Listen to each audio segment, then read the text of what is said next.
Shalom and welcome to another edition of Parsha Talk. I'm Rabbi Elliot Malamet in Highland Park, New Jersey at the Highland Park Conservative Temple Congregation on Shemet, and joining me, my good friends, Rabbi Jeremy Kalmanofsky, Anshe Chesed of New York City, and Rabbi Barry Chesler, Solomon Schechter Day School of Long Island. We're recording this on day 397 of the war, 397 days of the hostages' captivity. We pray starting out, and of course, I know how difficult this is for everyone to hear this at the beginning of our talks, but we can't we can't talk about this without being mindful of the world and especially the world that we are connected to deeply. On day 397, we pray that they are released, and of course we know that prayer relies so much on other agents than God. We We are need, talking. I Yeah, mean, it's in the Parsha. Somebody ges kidnapped and someone goes and here rescues we them. are. It's the second read through of a kind of hostage situation during this crisis. Lekha is our parsha. We could say that it's an amazing parsha. We are introduced, to Avram in this parsha. Mind you, we were introduced to Avram in at the end, the very, very end of last week's parsha.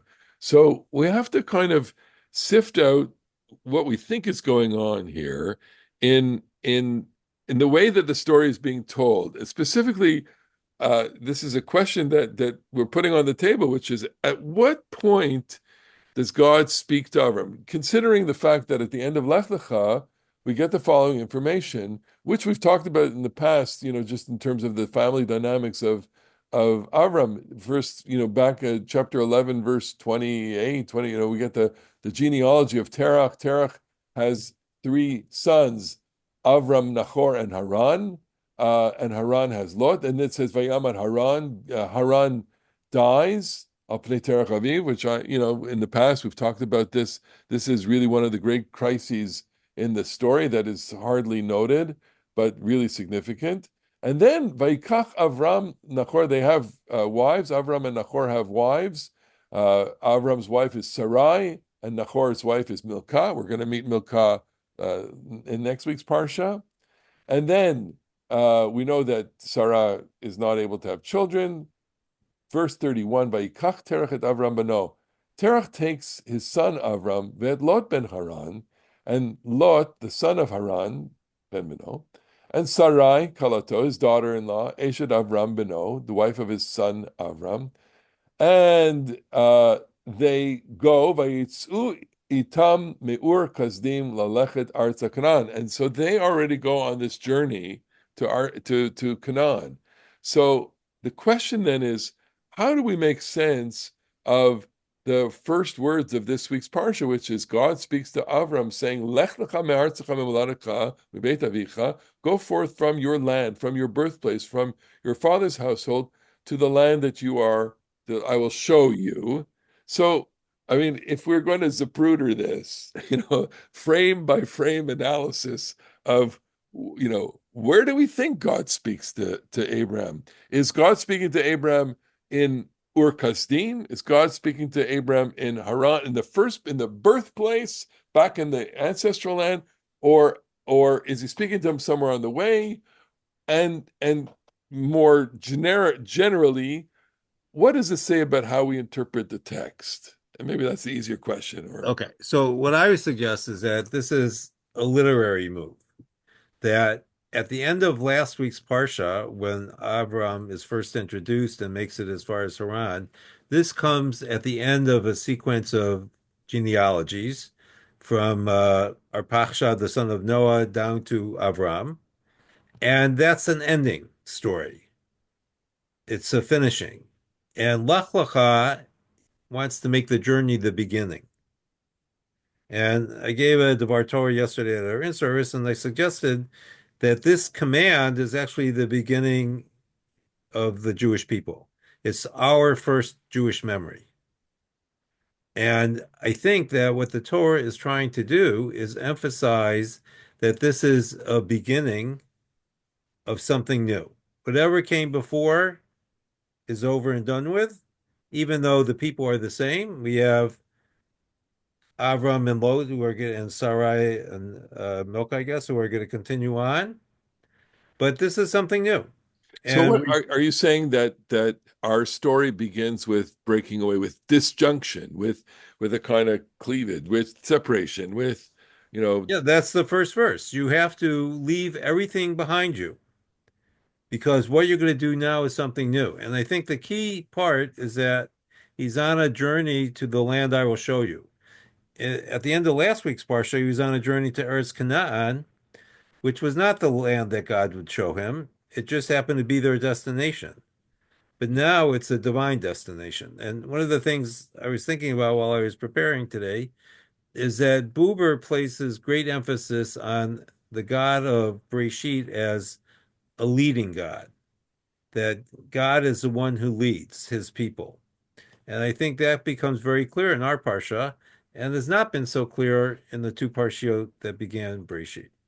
because God is a creating God, God is the initiating God. I mean, Because this is a journey, and a journey means you have to go someplace. so just back to your Dvar Torah. So your punchline in the Dvar Torah is basically, we are a people that what differentiates itself? Is that it goes? No, well, the punchline was actually about a Hasidic teaching. But anyway, I think what it is that Judaism and Jewishness begins with a journey at God's command. Uh-huh, uh-huh. Whenever But, it happens, that's the beginning. but So the question of where it happens, I think the stakes are actually high and kind of interesting because the here in Lekha, which is so resonant. This, by the way, is a debate between Ibn Ezra and Nachmanides.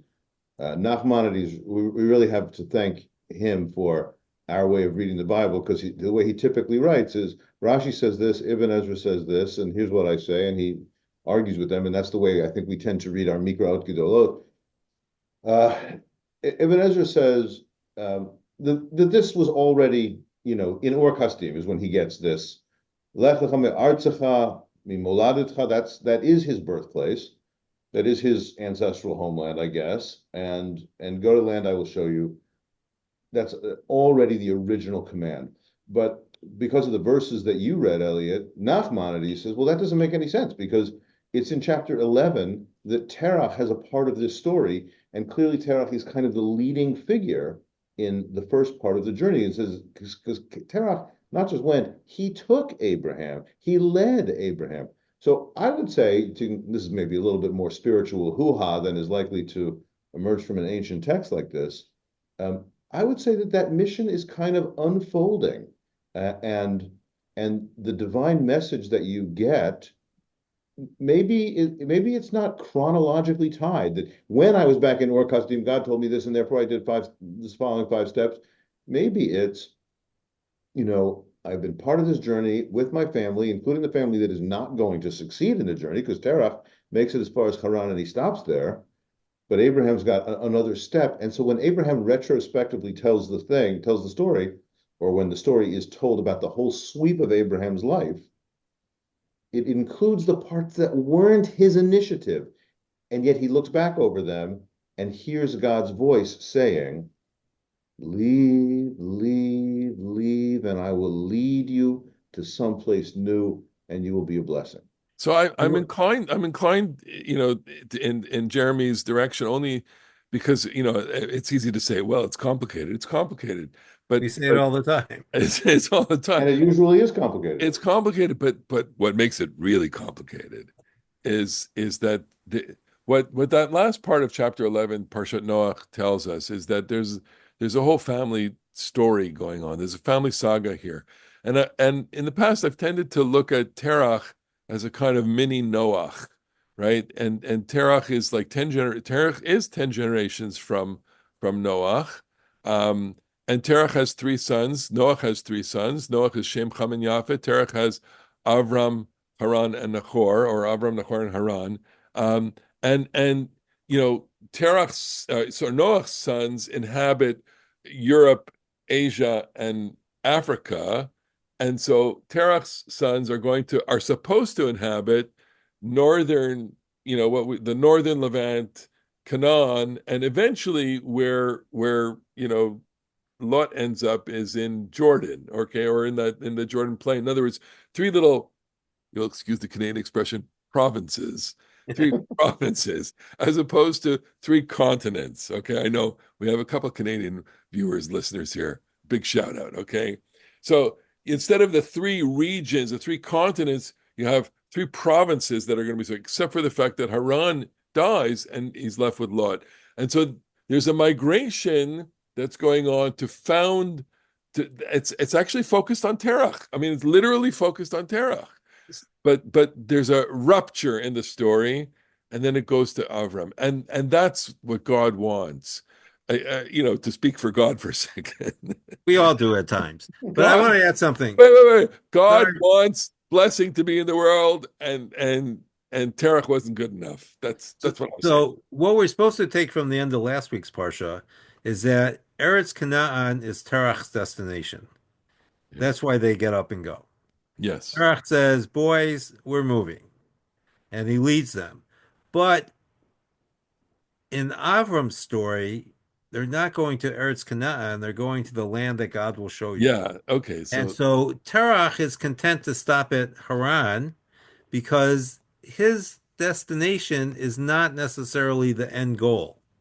yeah, And it's interesting that Beit Avicha is the last thing that Avram is supposed to leave. your father's. That's why he leaves Haran, because he has to leave his father. It's not just his homeland. He actually has to leave the physical presence of his father in order to receive the divine blessing, because the blessing only comes from God. It doesn't come from what you do, it comes from God's grace.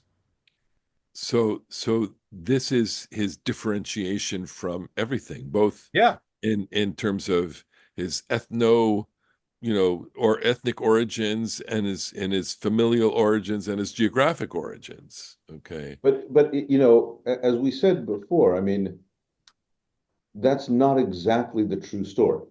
He is, Vayetzu lalechet artza Canaan vayavo ad Haran. And they set out for Canaan and didn't make it. They made it as far as Haran, which is not nothing. It's not zero. And I think the dynamic of how much are our spiritual breakthroughs on us and us alone, and we differentiate from the past, an adolescent kind of approach. It's part of the human development stage.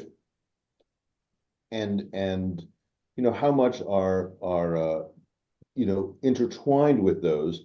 And so it may feel like you're leaving your ancestral home, you're going to start off, you're going to be something brand new, but that isn't necessarily an accurate picture of the human psyche. I think it's always going to be a mingling of the stuff you've inherited and the stuff you break through. But Right. there, Well, what you suggested before is that part of our religious development is also retrospective. When we realize at some point that the past meant something different than we originally thought. And so many immigration stories are broken in the middle, right? I don't know if I can't think of one offhand, but I can imagine that there were people who immigrated to this country that wanted to get to a certain destination and ended up in who knows where, and they settled there, right? How else would you explain people settling in Chicago, right? great story about that. So Yes, Mordechai Rickler, the great Canadian sure, yes, novelist, I heard him speak once, and of course he is a Canadian author, but he's speaking in Chicago, and he says he could have ended up in Chicago. Why? Because his father got to New York, Ellis Island, and some guy wanted a ticket to where his father was going, and his father didn't know anyone, so it didn't matter where he went. So instead of Chicago, he took the other guy's ticket and ended up in Canada. there you go. So perfectly random, event can result in something that changes a certain kind of. I wouldn't call Mordechai Rechler a destiny-changing author, but he certainly is Well, Judy Kravis thought so. that's certainly significant in the history of Canadian literature, of course. But be it as it may, so we can speculate all we want on Vayavo ad Haran Vayeshu Sham. They came to Haran and they dwelled there, for any number of reasons. One which could have been he got sick, or the other brother died, or he couldn't go along, or he just felt this is where I'm going to stay, and maybe it's somewhere in this moment that the word comes to Avraham, says, Lech Lecha, you got to go, or maybe it was before, maybe it was already back, and I mean, in reading this text, you're open to this question. You become open to this question of where does the decision emerge that you're going to finally, take your journey? And Yeah. a decision emerges. It's like you think that decisions are made on the spot, but sometimes it takes years for a decision to kind of brew in And you. the story, and only as, I mean, I'm just going to repeat what we said before, only in the retrospective, when you have the whole story, do the story is still continuing, and the meaning of the past is not concluded until you have knit the past into a larger story. I Yeah. happen to, as Yom Kippur was approaching, I had a class here at the shul about the very famous, maybe we even talked about it on Parsha Talk, I don't remember, the very famous passage in Tractate Yoma that says, if you make tshuva from love, your sins become transformed into merits. And what I said in that session is that until you're done, until as the wonderful Ricky Lee Jones song, The Horses, goes, you will grow until you go. So you're gonna keep part of a life journey, and you could knit a painful failure, something you're embarrassed about, you could knit that into a positive story. And then you discover that, that sin actually had a positive effect down the road. And so here too, I don't know. Abraham got the Lekh Lecha while back in Ur Kasdim, which for our listeners is somewhere in southern Iraq, and maybe that's as Ibn Ezra says, and maybe his father took him with up to Haran, which is in modern day Turkey, but for our purposes, we could say something like it's the northern part of the Mesopotamia, and that's where he got the call, as Ramban said, that's where he learned that his journey was on a new trajectory. So there's another piece we have to add here because in the following chapter, Avram is going to end up in Egypt. Yeah. And, maybe he thought that Egypt was supposed to be his destination at one point. And he has that, I guess we could call it a bizarre interchange exchange with Paro, about his beautiful wife. And then he comes back to the land. And then he completes his separation from his father's house by separating from Lot. And that's when the land becomes the promised land, because it's now a story just about Avram and his descendants. So I have a different reading of that. You know, going even the idea of going to Egypt. The difference it lies in the relationship, in God's relationship with Abraham. God in selecting Abraham wants to have a vessel through which God can bring blessing into the world. And we're framing the stories of Abraham as, is he the right person? Is he he will ultimately face, a series of tests, including the final test of the binding of Isaac, which is next week's Parsha.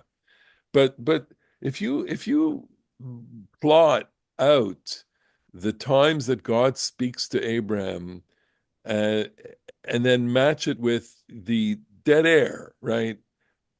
There's a long gap between every time God speaks to Abraham, and it I think engenders a great amount of frustration in him. So the going to Egypt is an answer to a question of, how am I going to survive? There's a famine in the land, and I know I'm in the land that God has shown me, because that's he showed me this, but I'm gonna die here. So either I survive and go where there's food, or I die here. And so I'm going to choose life. I'm going to live, and I'm going to go where I can survive. And in that in all of this time, God doesn't speak to him. You would think like, God does say to Isaac, and next, a few weeks from now, God says to Isaac, don't go down to Egypt.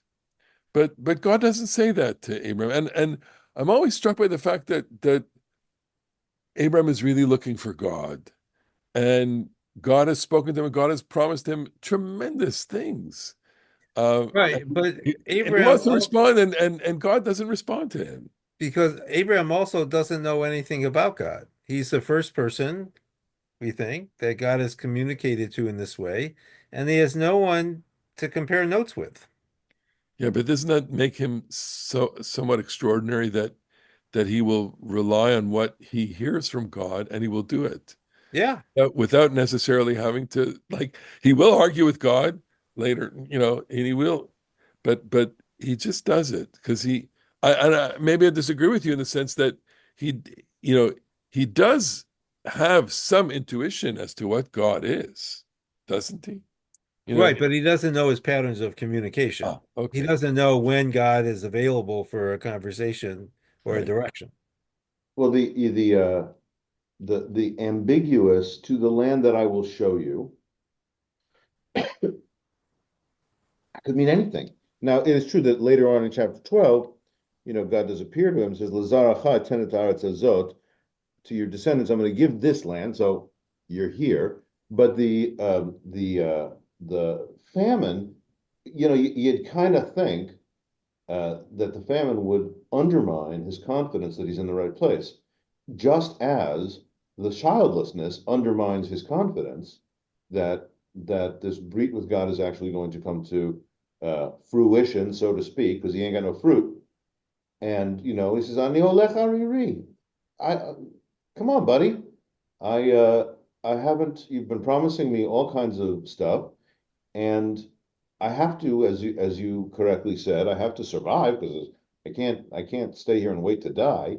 So I think that there's So something rich about the having to find faith when some very practical indicators are not cultivating your faith. what do you think God needs?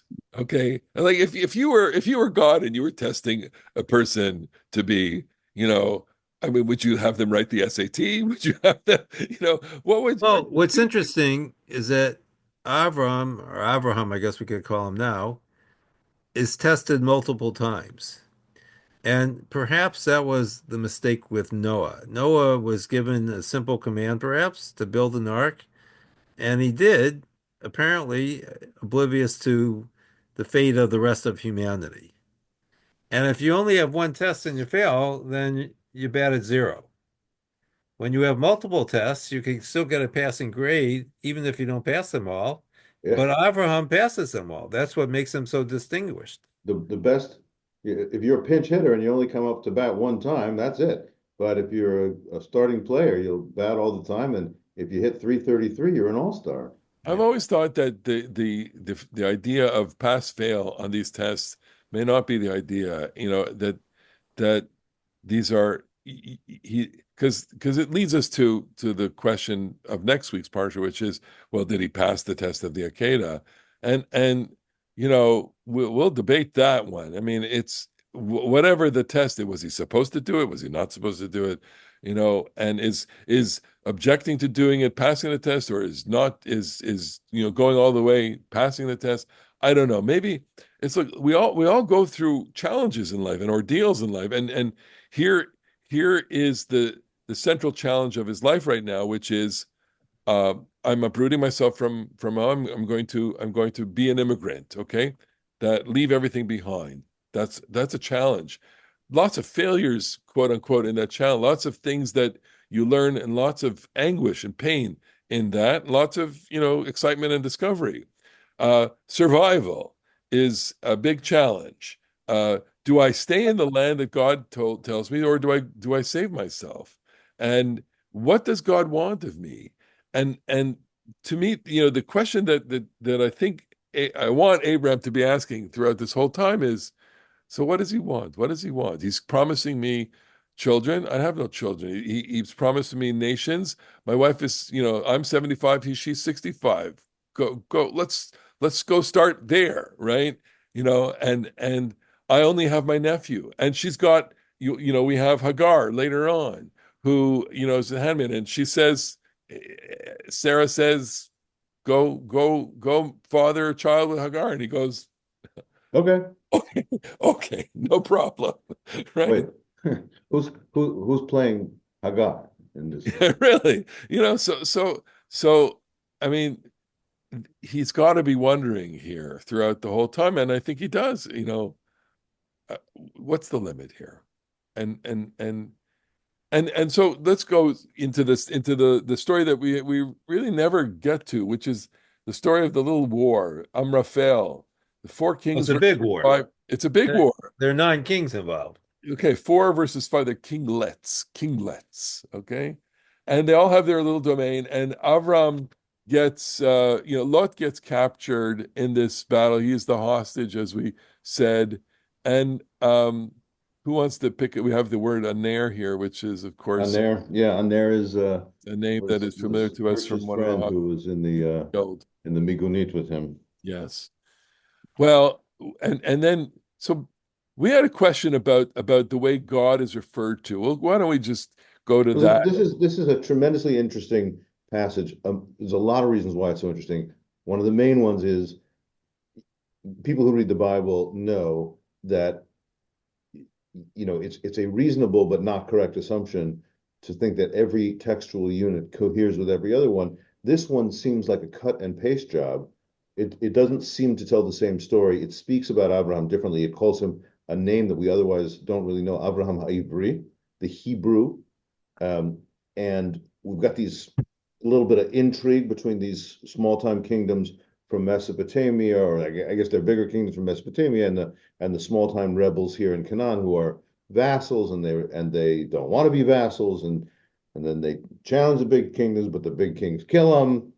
And in the course of it, Lot, who's been living in Sodom, gets kidnapped, but Abraham chases them and he's got his retinue of 318. What's that Camper related word? Chanichav. He's got his chanichim, 318 of them. It's like all of Machon, Gesher, and Bogreen put together. It's And they, B-side. Esau.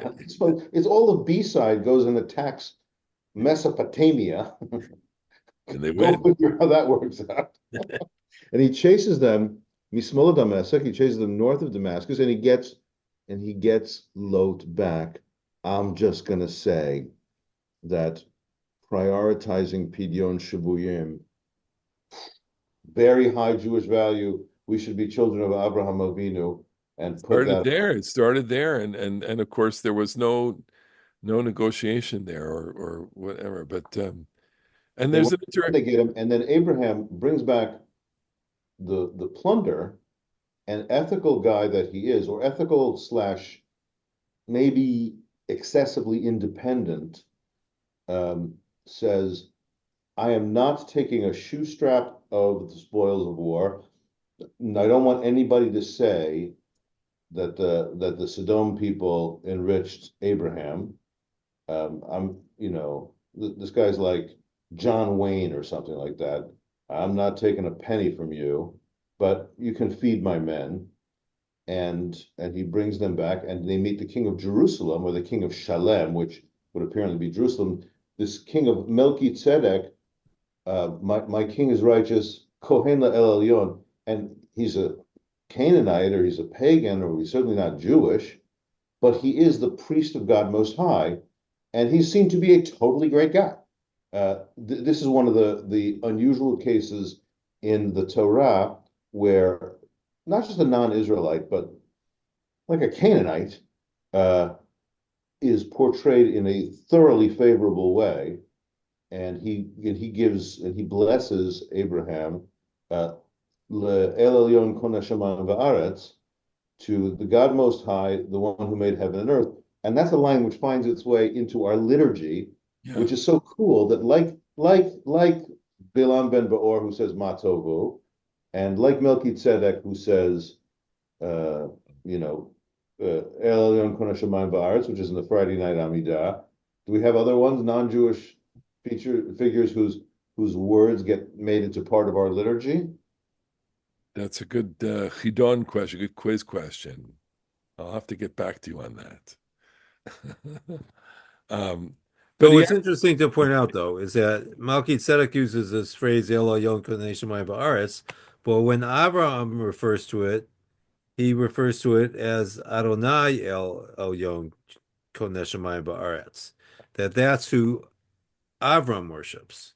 And as we were talking about before the show, Martin Buber talks about events like this as a kind of transference where a god is identified with another god in order to make it part of one's own belief system, not unlike in Greek and Roman mythology, where the Roman gods, embrace their Greek counterparts and kind of become one god.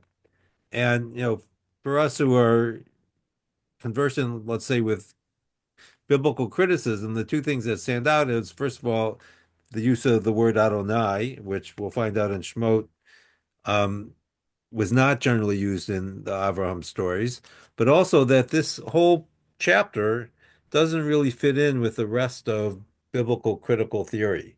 That it does the documentary hypothesis with J, P, and D, this is from something else.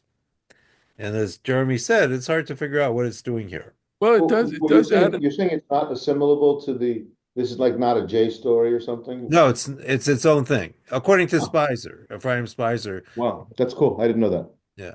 It does add another dimension to Abraham's character. So just forgetting the documentary hypothesis for a second, just putting it in, to the book, right? So if you were to ask the kind of literary question, which is, so what does this story add to the character development of Abraham, right? Well, What it's do we learn? clear. I, It's I, clear. I think that he's thoroughly engaged in the world that he lives in, Okay, that he's not a hermit, right. not off by himself, and he's a major player on the scene because, Asaph has 400 soldiers in his retinue, and Avram has 318. So he knows how to fight in a war, and he has a plays this role as a leader of his garrison in the war, and also has the fortitude, the ethical fortitude, to